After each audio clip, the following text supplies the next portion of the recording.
فؤاد المؤمن الصبي ذاب الحب لم يسبي فؤاد المؤمن الصبي فوا أسفا على القلب لأن الزيف قد غشاه فوا أسفا على القلب لأن الزيف قد غشاه حياتي محمد رسول الله والذين معه أشداء على الكفار رحماء بينهم تراهم ركعا. Ahmad est le messager d'Allah et ceux qui sont avec lui sont doux envers les mécréants, miséricordieux entre eux. Tu les vois inclinés.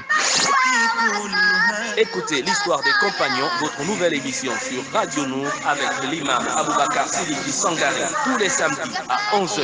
L'histoire des compagnons, la vie et le vécu des frères de l'envoyé d'Allah sallallahu alayhi wa sallam sur Radio Nour. تراهم ركعا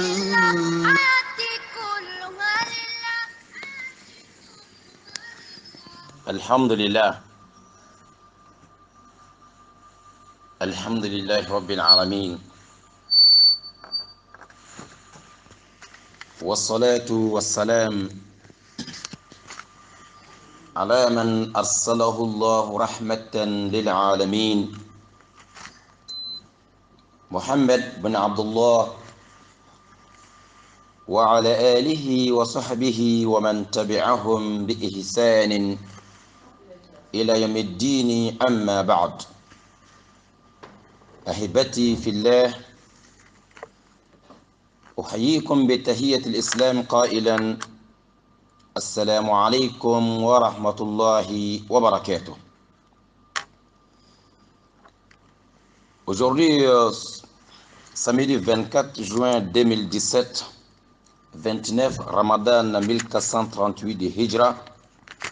Chers frères et sœurs dans la foi, chers auditeurs et auditrices de la 95 FM, que la paix d'Allah subhanahu wa ta'ala soit avec vous. Aujourd'hui, dans le cadre de votre émission As-Sahaba, les compagnons du prophète Mohammed, paix et salut soit sur lui, Inch'Allah, nous sommes avec l'un de ces grands hommes, Abdullahi bin Omar. Abdullah, fils de Omar bin Khattab, radiallahu ta'ala anhuma ajma'in. Naam. Nous sommes aujourd'hui avec Abdullah ibn Omar. Abdullah ibn Omar, avec, Inch'Allah, votre émission Al-Sahaba, nous allons découvrir ensemble qui est cet homme, Abdullah ibn Omar. Nous avons à la réalisation Abdurrazak et Maman Touré, Inch'Allah. Derrière les caméras, nous avons aussi Mayel Manouba, Inch'Allah. Avec votre frère Abakar Siddiq. Ensemble, nous allons découvrir qui est Omar, Abdullah ibn Omar, radiallahu ta'ala, anouhma ajma'in. Chers auditeurs, nous allons faire tout possible pour découvrir l'histoire de quelques compagnons du prophète alayhi salatu wassalam, car lorsqu'on va maîtriser leur histoire, ça va nous aider dans la pratique de l'islam, incha'Allah ta'ala. Qui est Abdullah? Abdullah, c'est le fils d'Omar ibn Khattab, Cheikh al-Islam, le père d'Abdurrahman. Il est de tribu Quraysh. Il a accepté l'islam, il s'est islamisé lorsqu'il était encore jeune, on peut dire petit. Il a accepté l'islam, Omar ibn Khattab et son fils Yani Abdullah, notre ami d'aujourd'hui. Il était encore petit le moment où il a accepté l'islam, car son père Omar, lui, dès qu'il est rentré en islam, son garçon Abdullah, lui aussi, il est rentré avec son père dans l'islam. Il était encore vraiment jeune, depuis à la Mecque. Moins de 10 ans, il a accepté l'islam. Abdullah a fait première hijra, première immigration vers le Habasha. Le moment où les musulmans à Médine ne pouvaient pas parler de l'islam ou d'Allah devant les polythéismes, devant ceux-là, les associateurs qui ne veulent pas entendre l'unicité d'Allah, ils ont torturé beaucoup de musulmans jusqu'au prophète Mohammed alayhi salam a ordonné aux musulmans de quitter leur ville natale, aller à un autre pays, Habasha. Akil Kharim, lorsqu'ils sont partis là-bas, voilà ce qui va se passer. Abdullah est jeune, il est parti avec les musulmans jusqu'à, Inch'Allah, Habasha. Abdullah ibn Omar, radiallahu ta'ala anhu, à Médine, lorsqu'il était encore jeune, première bataille ou deuxième grande bataille que les musulmans voulaient aller faire, bataille de Uhud, Abdullah a demandé à Rasul alayhi salam qu'il veut être parmi les combattants. Rasul a refusé parce qu'il était encore jeune. Lui-même, il explique qu'il était jeune, peut-être 14 ans. Abdullah ibn Omar, il était là les jours de qu'on appelle Bay'at Tahta Shajara. Il était là. Et pareillement, Abdullah ibn Omar, radiallahu ta'ala anhuma ajma'in, lui-même, il a expliqué que le jour de Uhud, il avait 14 ans, Rasul a refusé. Mais le jour de Khandak, Rasul a accepté qu'il soit parmi les combattants. Il avait 15 ans à ce jour-là. Le fils de Omar, Abdullah, il a aimé d'être parmi les combattants parce qu'il connaît la récompense qui est dedans. Son père, il est parmi les champions.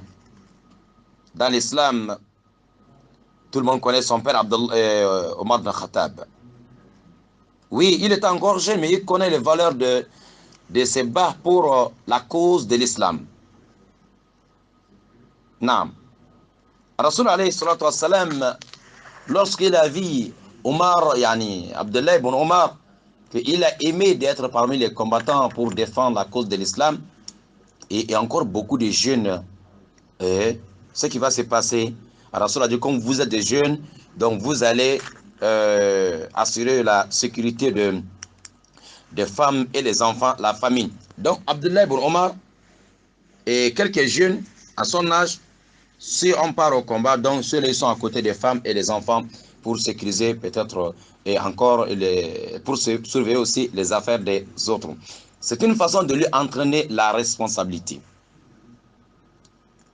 Abdullah ibn Omar a assisté les batailles toutes les batailles avec Rasoul jusqu'à dernier jour de Rasoul. Et après Rasoul, il était là les jours de Yarmouk et les jours de Misra, Égypte. Il était parmi ceux-là qui ont amené l'islam en Égypte et en Afrique. Oui. Les historiens en islam, ils ont dit que fils de Omar Abdullah, il est parti en Cham et en Syrie et Irak et Basra et jusqu'à chez les Perses pour faire avancer l'islam. Il était parmi ceux-là qui ont copié le prophète alayhi salatu wassalam. Rasoul, c'était un modèle palpable pour Abdullah ibn Omar. C'est quelqu'un, on peut dire, il vient en première position. Ceux-là qui ont suivi la sunna, la tradition du prophète Mohammed alayhi salatu wassalam. Il a suivi Rasoul. Façon, le mouvement, façon de parler, façon de se comporter. Omar a copié tout de Rasoul. Abdullah a copié tout de Rasoul alayhi salatu wassalam. Et il y a des moments, les gens pensaient même qu'il est devenu fou. Tellement tout ce que Rasoul faisait, Abdullah ibn Omar a essayé de copier tout les traces, les comportements, les caractères de Rasoul alayhi salatu wassalam, jusqu'à il y a des moments, tu penses qu'il est devenu fou. Abdullah ibn Omar, radiallahu ta'ala anhu, jusqu'à il y avait un arbre. Car Rasoul alayhi salatu wassalam, une fois, au cours de l'un de ses voyages, Rasoul alayhi salatu wassalam s'est reposé sur l'ombre d'un arbre. Abdullah, il faisait quoi? Même après le décès de Rasoul, Abdullah, il partait avec de l'eau, allait verser, arroser cet arbre pour ne pas que l'arbre là-bas devenir, pour ne pas que l'arbre va tomber un jour. C'est-à-dire, il a essayé, chaque fois qu'il passe là-bas, il verse l'eau en bas de cet arbre, lui-même il vient se reposer là-bas parce que Rasoul est passé là-bas un jour. C'est quelqu'un qui a aimé Yani Rasoul et ses comportements et ses paroles. Lui-même, Abdullah ibn Omar, il a dit que Rasoul a dit sallallahu alayhi wa sallam, لو تركنا هذا الباب للنساء قال نافع فلم يدخل منه ابن عمر حتى مات. Un jour, Rasoul alayhi wa sallam, il a dit, même si on avait laissé cette porte-là pour les femmes, c'est-à-dire dans la mosquée, il y a une porte que Rasoul a dit un jour, même si on pouvait laisser cette porte-là pour les femmes. Dès que Omar, Abdullah ibn Omar a entendu cette parole de la bouche de Rasoul alayhi wa sallam, jusqu'à sa mort, il n'a jamais passé par cette porte. Pourtant, Rasoul n'est pas obligé. Il a dit, si on pouvait faire ça. Lui, il a obéi jusqu'à sa mort. Il n'a pas passé par là-bas. Abdullah ibn Omar, c'est quelqu'un. Qasim bin Mohammed al-Umri, il a dit que moi, je n'ai jamais entendu fils de Omar, Abdullah, parle du prophète Mohammed alayhi salam sans pleurer. Chaque fois que Abdullah parlait du prophète alayhi salam, et tu vois l'âme coule, il pleure parce que s'il veut parler du prophète Mohammed sallallahu alayhi wa sallam. Abdullah ibn Omar radiallahu ta'ala anhu, et c'est quelqu'un qui n'a jamais ajouté un seul mot ou diminué un seul mot de la parole du prophète Mohammed alayhi salatu wassalam. Comme Abu Ja'far al-Bakr, il nous dit que fils de Omar ibn Khattab, إذا سمع من الرسول الله صلى الله عليه وسلم حديثا لا يزيد ولا ينقص ولم يكن أحد في ذلك مثله. Et cet homme, Abdullah ibn Omar, lorsqu'il entend l'un des hadiths de Rasoul alayhi salam, il fait tout possible de ne pas ajouter ou diminuer un mot. Il était numéro 1 pour ça. Akhir Karim, lorsque Abdullah ibn Omar il monte sur les montagnes de Safa ou Marwa, il disait à Allah, il dit Allah, fais-moi parmi ceux-là qui vont te aimer et qui vont aimer aussi les malaïkas, les anges, et ceux-là aussi qui vont aimer tes messagers. Et il faut me faciliter aussi d'aimer les hommes pieux.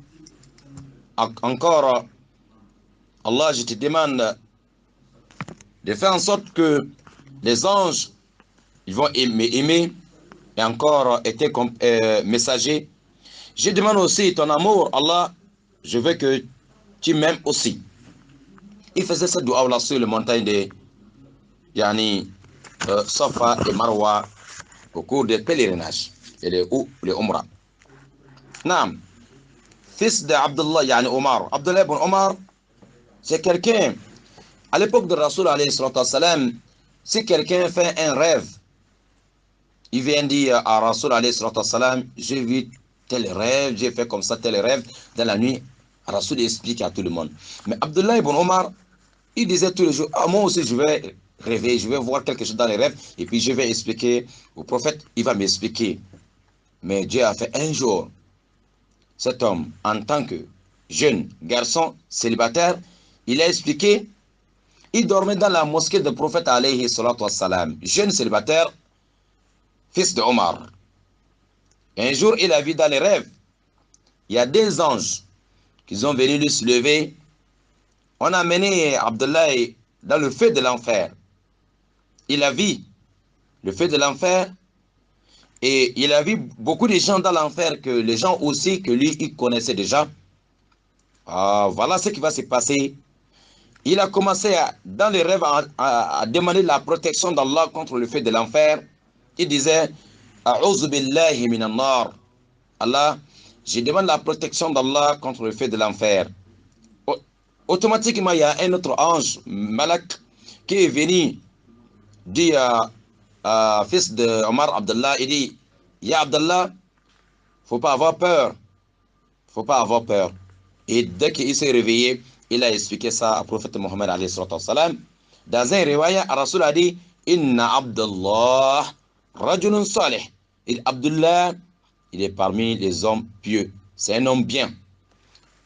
Un autre riwaya, Rasul dit, sallallahu alayhi wa sallam, Abdullah, comme il était jeune, il a expliqué d'abord les rêves là qui à sa sœur Hafsa, yani sa grande sœur, qui était aussi l'épouse du prophète Mohammed alayhi salam, l'un de nos mamans. Il a expliqué ça à sa grande sœur Hafsa. Hafsa aussi a expliqué à Rasoul les rêves de son petit frère. Rasoul dit, même si Abdullah pouvait prier, faire beaucoup de nafila dans la nuit. Dès qu'il a entendu ça, Abdullah jusqu'à sa mort, il dormait peu de temps dans la nuit. Toute la nuit, Abdullah il était debout pour faire des nafila, parce que, à cause des rêves qu'il a fait, à cause des conseils que Rasoul a donné, sallallahu alayhi wa sallam. Oui, c'est quelqu'un. Le Nafi dit que les gens. Quelqu'un est venu demander un jour les autres compagnons comment l'adoration d'Abdullah ibn Omar. Il faisait comment l'adoration, les jeûnes surrogatoires ou la prière surrogatoire. Lorsqu'on a demandé Nafi à ça, Nafi a dit, même si je vous explique, vous ne pouvez pas copier Abdullah ibn Omar. Car c'est quelqu'un, ce qu'il faisait la nuit, il pouvait faire 5 prières, c'est-à-dire, il fait les ablutions, il vient faire les nawafil, après il va aller dormir un peu. Après il se réveille, aller faire les ablutions, il refait encore des nawafil, il pouvait faire comme ça 5 ou 4 fois par jour, tous les jours. Et dans tout ça, à chaque fois qu'il finit de faire le nawafil, alors il est avec aussi le Coran. Abdullah ibn Omar, ce n'est pas quelqu'un qui faisait les jeûnes dans le voyage. Il ne jeûnait pas dans le voyage. Abdullah ibn Omar, c'est quelqu'un, lorsqu'il manque la prière de Jama'a, la prière d'Isha, s'il manque ça avec les Jama'a, et pour rattraper la récompense, il fait toute la nuit debout, prier les nawafil pour Allah, parce qu'il n'a pas gagné la récompense de Jama'a, il faut rattraper ça. Subhanallah. Nafi nous dit que fils de Omar, yani Abdullah, il priait toute la nuit. Si il prie comme ça, un moment il demande à Nafi, est-ce que il fait quelle heure déjà? Est-ce que nous sommes déjà arrivés vers l'autre? L'autre dit non, il y a encore un peu de temps. Il retourne encore sur la natte, continue à faire sa prière. Jusqu'à ce qu'il sent que l'aide de la prière de Souba arrive, il s'arrête, il fait beaucoup d'astaghfirullah, demande beaucoup de pardon à Allah. C'est comme ça toute la nuit et tous les jours pour Abdullah ibn Omar. Naam, celui Abdullah, fils de Omar ibn Khattab, tout le monde connaît son père. Mais regardez, Omar ibn Khattab, c'est le père d'Abdullah. Omar ibn Khattab, c'est le deuxième grand successeur du prophète Mohammed alayhi salam, le premier prince des croyants. Omar, le père d'Abdullah, que Rasoul a dit plusieurs fois qu'il est parmi les habitants du paradis.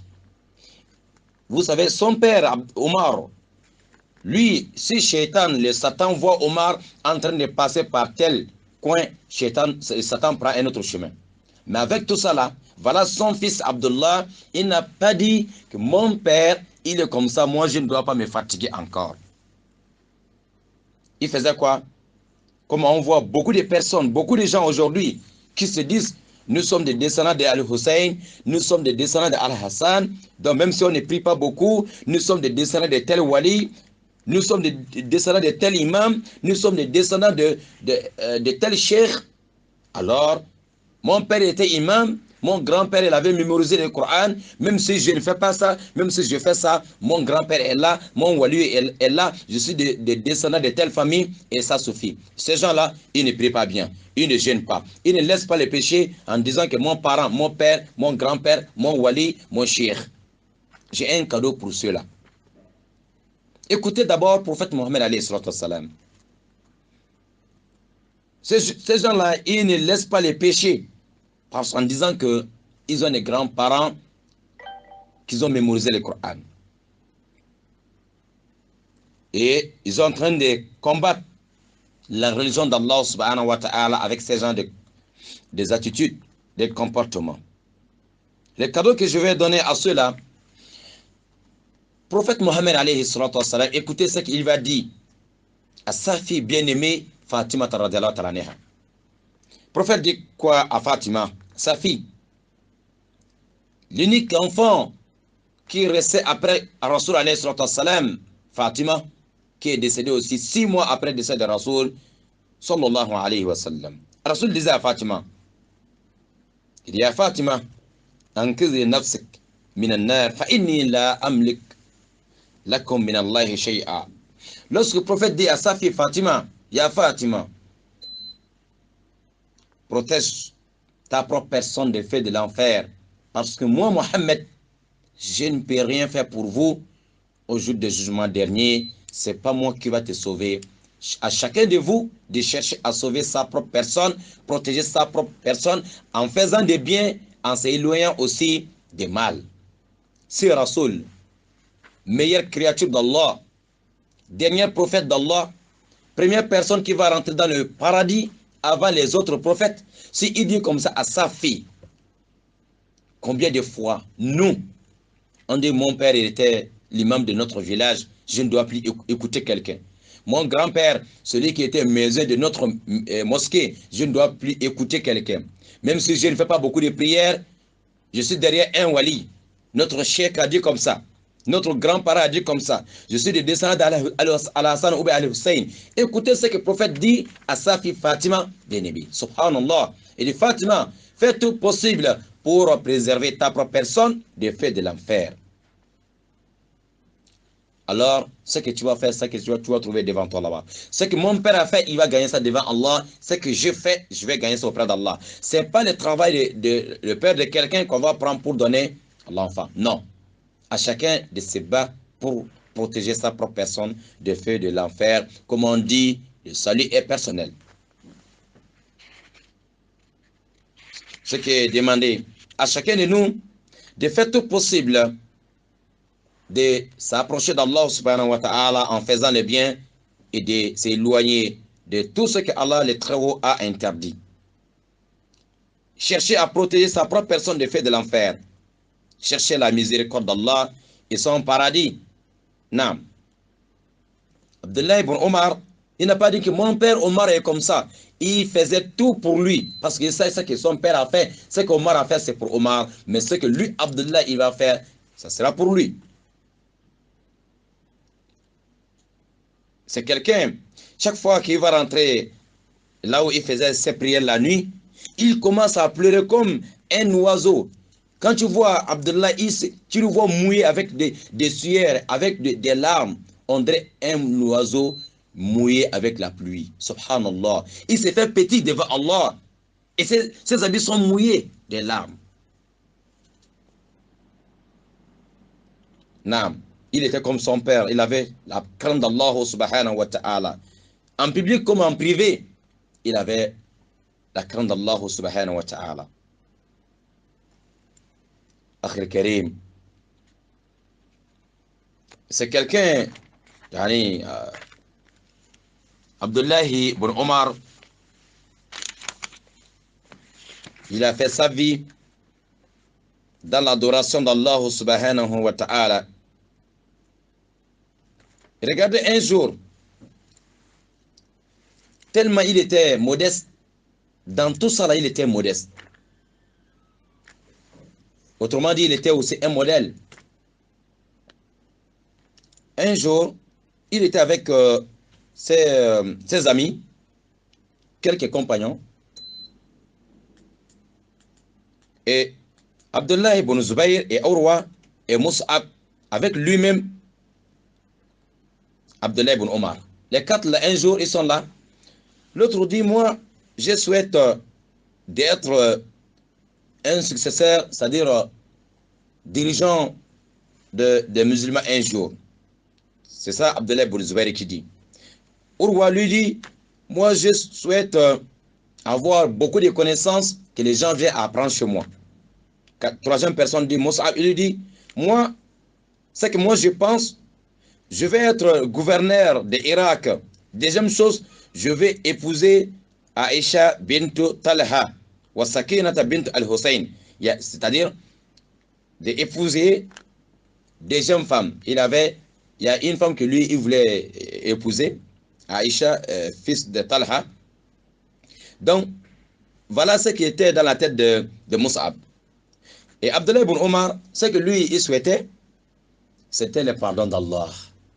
Il disait, lui, c'était le pardon d'Allah que lui, il avait besoin. Pas les biens de dunya, pas autre chose, seulement le pardon d'Allah, le très haut, le grand pardonneur, qu'Allah nous pardonne tous. Oui, c'était un donateur, il faisait le bien. Il dépensait son argent pour les bonnes causes. Un jour, lui, il a libéré plus de 1000 esclaves. Il a libéré plus de 1000 esclaves, même jour. Comme Naf nous dit toujours, كان ابن عمر رضي الله تعالى عنه إذا اشتد عجبوه بشيء من ماله قربه لربه عز وجل. C'était quelqu'un, s'il voit une partie de ses biens, son argent ou les animaux, une partie que lui-même il a vu que ça là vraiment c'est bon, c'est beau, il est content de ça, il donne ça à Allah. C'est comme un exemple. Quelqu'un, il a l'argent dans sa poche, il voit un billet, joli, neuf, il dit, ah non, machallah, je ne dois pas manger ça, il donne ça à Allah. Par exemple, quelqu'un dans sa poche, il a beaucoup de billets, mais il y a un billet de 10 000, tout neuf, il dit, machallah, ça là, non, je donne ça à Allah.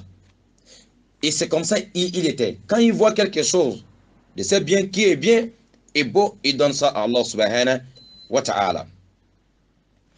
Tellement que Omar, parmi ses esclaves, s'il voit l'un de ses esclaves qui fait beaucoup d'adoration pour Allah subhanahu wa ta'ala, qui respecte les règles de l'islam, si Omar voit ça parmi ses esclaves, il voit ses comportements sur l'un de ses esclaves, il libère la personne, il donne la liberté, il donne à la personne sa liberté. Il dit, tu es libre parce que je vois vraiment que tu adores Allah beaucoup.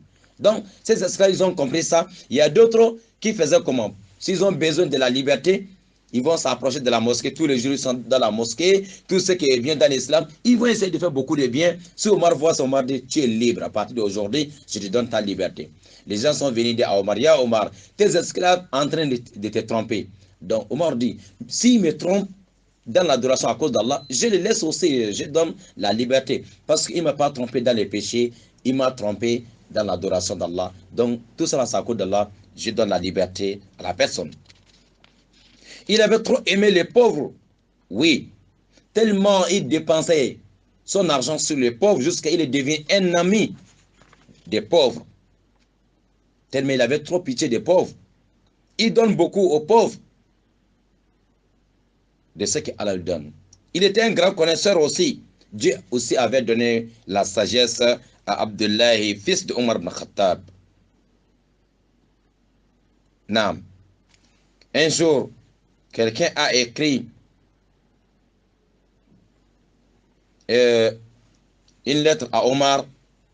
Il demande la science, la connaissance à Omar. Omar dit, la connaissance c'est beaucoup, la science vraiment c'est beaucoup, c'est vaste. Mais si tu peux faire en sorte que le jour que tu vas rencontrer Allah, que tes bagages, tes fardeaux sont légers, il faut faire. La connaissance c'est vaste, c'est vrai. on peut chercher la connaissance.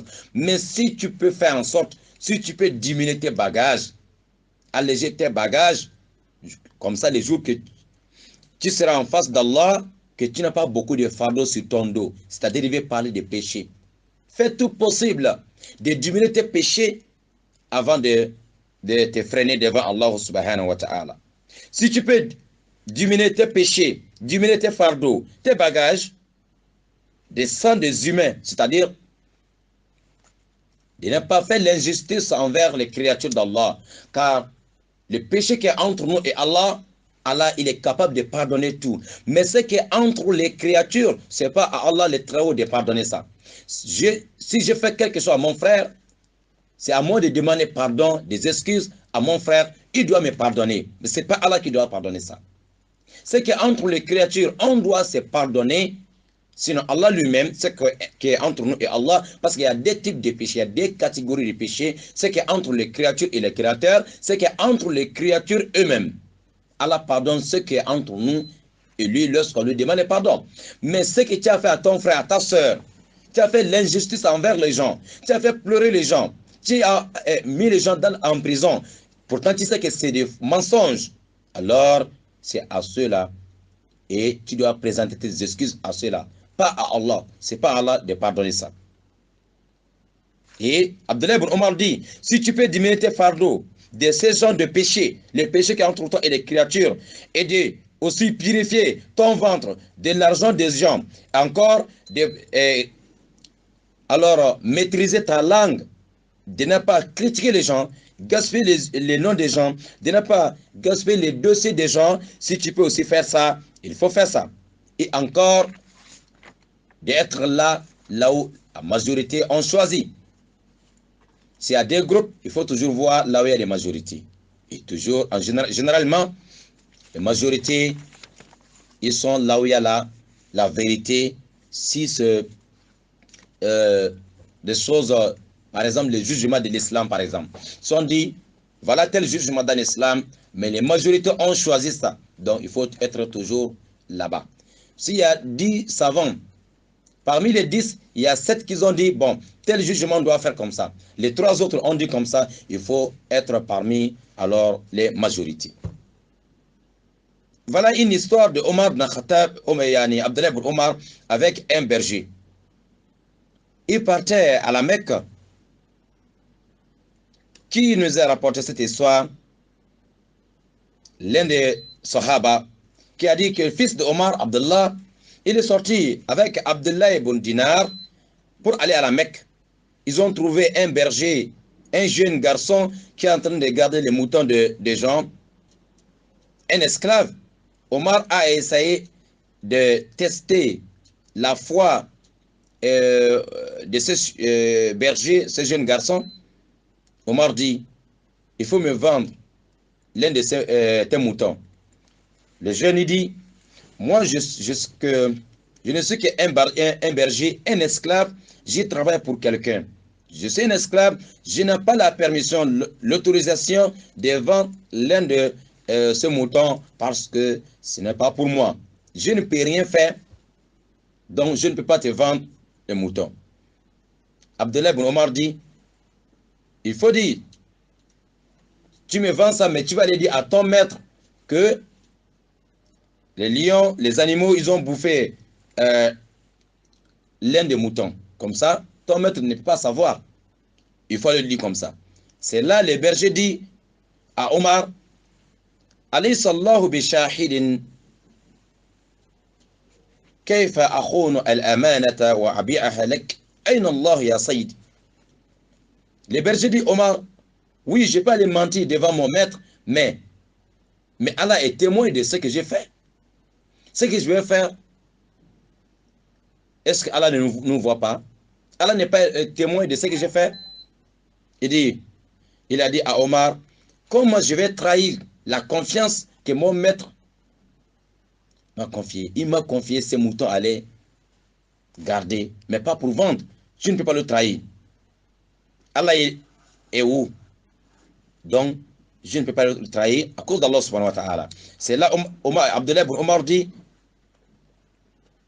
il dit au berger, Allah est où? Le berger commence à pleurer. Subhanallah. C'est là Abdullah aussi, lui aussi, il a commencé à pleurer. Il est parti acheter le berger là, chez son maître. Encore, lorsqu'il a acheté, il a donné sa liberté. Il a libéré à cause d'Allah subhanahu wa ta'ala. Tous les moutons aussi qu'il gardait pour son maître, Abdullah aussi a acheté tous les moutons ancien maître de berger. Encore, il donne tout ça, la cadeau, gratuitement à cet enfant. Imaginez. Parce que l'enfant, il était véridique. Il avait la crainte d'Allah. Sinon, il pouvait, Omar a seulement testé de lui vendre un seul mouton. Mais il a trouvé que l'enfant là, wallahi, c'est un homme de Dieu. Quelqu'un qui a la foi. Omar a acheté l'enfant. Il est devenu noble. Encore, tous les moutons là, est devenu aussi pour lui. Masha'Allah ta'ala. Voilà ce que Omar, yani Abdullah ibn Omar, il faisait ça. On a proposé à Abdullah ibn Omar d'être le gouverneur des musulmans. Plusieurs fois, il a refusé. On a demandé plusieurs fois d'être le juge pour juger entre les musulmans. Il a refusé. Quelqu'un, il avait la crainte d'Allah subhanahu wa ta'ala. Même Ousmane ibn Affan, lorsqu'il est venu au pouvoir, il a proposé beaucoup de choses à Abdullah, mais il n'a pas accepté. Akhil Karim, on est en train d'arriver vers la fin de la vie de cet homme. Il est sorti pour aller à la Mecque. Et vous savez, Al-Hajjaj, le savant connaît qui est Al-Hajjaj. Lorsque Abdullah ibn Omar, il a vu Al-Hajjaj en train de faire le khutbah, il est parti envers lui. Il dit, Ya Adou Allah, l'ennemi d'Allah, pourquoi tu as permis dans la maison d'Allah ce qu'Allah a interdit? Tu as amené les armes à la Mecque, dans la maison d'Allah, pourtant ça là c'est interdit. Toi tu es un ennemi d'Allah. Al-Hajjaj, tout le monde connaît qui est cet homme-là. Tu veux détruire la maison d'Allah? C'est là.